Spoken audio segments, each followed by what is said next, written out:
Olá, meus amores do quarto ano, tudo bem? Hoje nós estamos aqui no capítulo 1 de história, de lá para cá e daqui para lá. Vamos começar?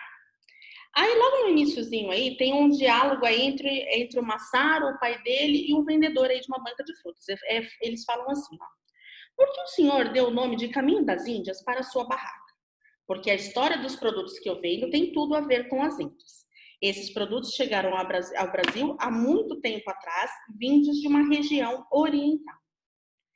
Aí na volta para casa, o Massaro aí ficou com dúvidas e o pai dele foi tentando tirar essas dúvidas para ele. Ele falou assim, pai, como é que ele quis dizer há muito tempo atrás? Será que essas frutas estão lá desde aquele tempo? Aí o pai explicou para ele que não, né? Essas frutas, essas mercadorias, elas foram trazidas de fora, mas quando vieram para cá, começaram a ser cultivadas por um monte de pessoas aqui no Brasil. A ponto de chegou um certo momento não precisar mais vir de fora, porque a gente tinha esse excedente, a gente tinha toda essa plantação aqui já pra gente, como no caso aí vocês estão vendo da pimenta do reino, ok? Aí ele perguntou assim, aí ele ficou pensando assim, ó, quando ele chegou na casa dele, mas quais outros produtos será que nós como brasileiros consumimos que vem de fora? Aí ele deu a ideia aí, né, ele pensou aí no arroz que vem da China. Mas será que só o arroz que vem de fora? Não, o macarrão que a gente consome, ele também vem da China.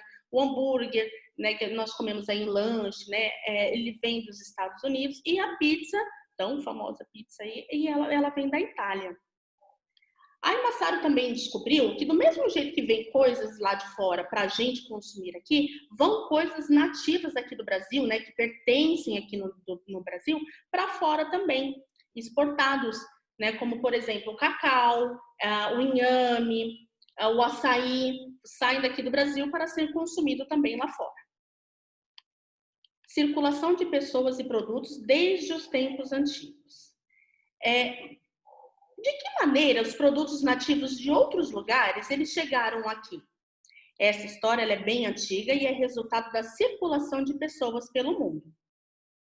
Aí o pai do Massaro ele começa a explicar que tudo se deu a partir da sedentarização. O que é a sedentarização? O que foi? Como que se deu aí essa sedentarização? Foi quando os grupos nômades começaram a ter uma moradia fixa, a ter a plantação e a domesticar animais. Mas se porventura eles precisavam sair dali, eles levavam esses animais e levavam esses cultivos também para fora. Então foram deixando um pouquinho em cada local. Aí deu todo esse excedente aí que nós conhecemos aí, que tem aí de produtos de frutas, de verduras, de legumes. E o que significa excedente? Então, excedente é tudo aquilo que é estocado e mesmo que está lá estocado, sobra. Então, esse excedente era o que eles começavam aí a comercializar, a fazer aquela prática do escambo, aquela troca e para diversos lugares, vinha coisas de outros lugares para eles também, esses costumes, esses hábitos, essas tradições que começaram aí a se juntar aí através dessa prática aí do escambo aí, dessas trocas, né?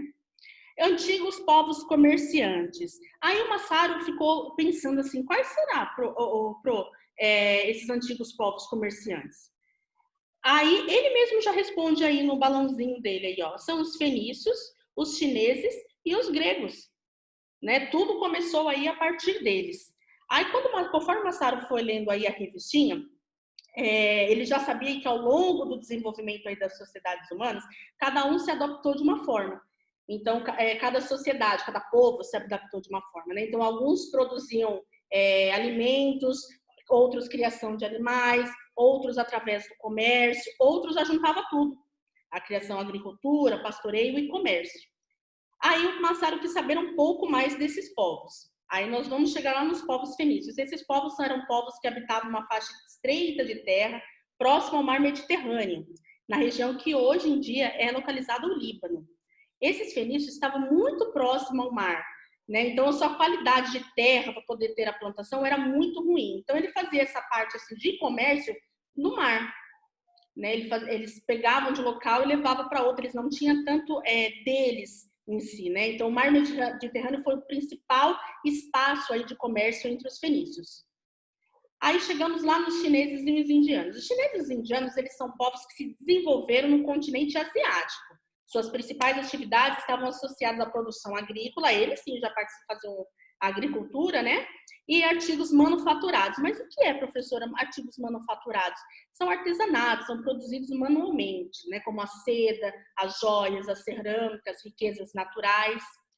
Aí, por meio desses movimentos militares para ampliar os territórios, aí, os chineses e indianos criaram caminhos para auxiliar aí o comércio. Foi quando ligou povos da Ásia e do Oriente Médio.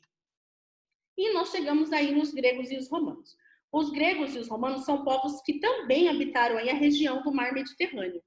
Então, eles têm como cultura aí a cultura marítima, como lá os fenícios, né? Porém, a diferença é que os romanos, eles conseguiriam fazer pequenas plantações agrícolas e criações também de animais, mas de uma menor escala, né? E dessa forma, o comércio foi iniciado pelos romanos, quando passaram a aumentar aí o seu território sobre outros povos. Os gregos e os romanos aí, eles expandiram aí seus comércios entre a Europa, a Ásia e a África. As rotas comerciais e a fundação das cidades. Esse mapa mostra uma rota comercial.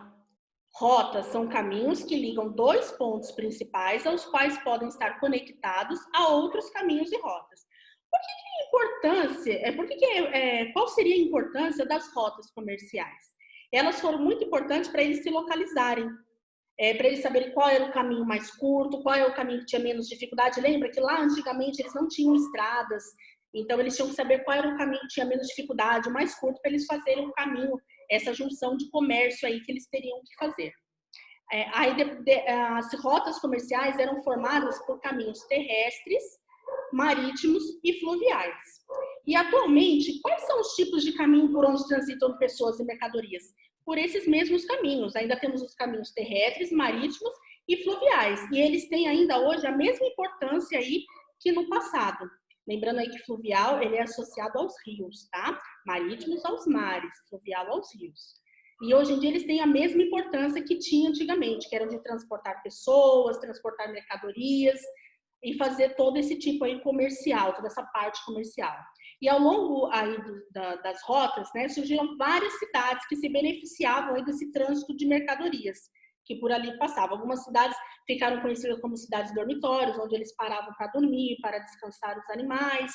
E as cidades surgiram, essas cidades, elas surgiram em razão das rotas comerciais e tinham seu desenvolvimento associado ao maior ou menor trânsito que tinha de produtos aí, que passava de produtos por essas cidades.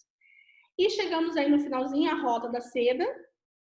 Como vocês conseguem visualizar aí no mapinha, ela foi uma das mais importantes rotas comerciais. Ela foi uma rota que tinha outras ligações, junções, mas todas conhecidas como Rota da Seda, e ela ligava aí o Oriente Médio à Europa. Ok? Então, essa foi a nossa videoaula de hoje. Um super beijo a todos, espero que tenham gostado e tchau, tchau.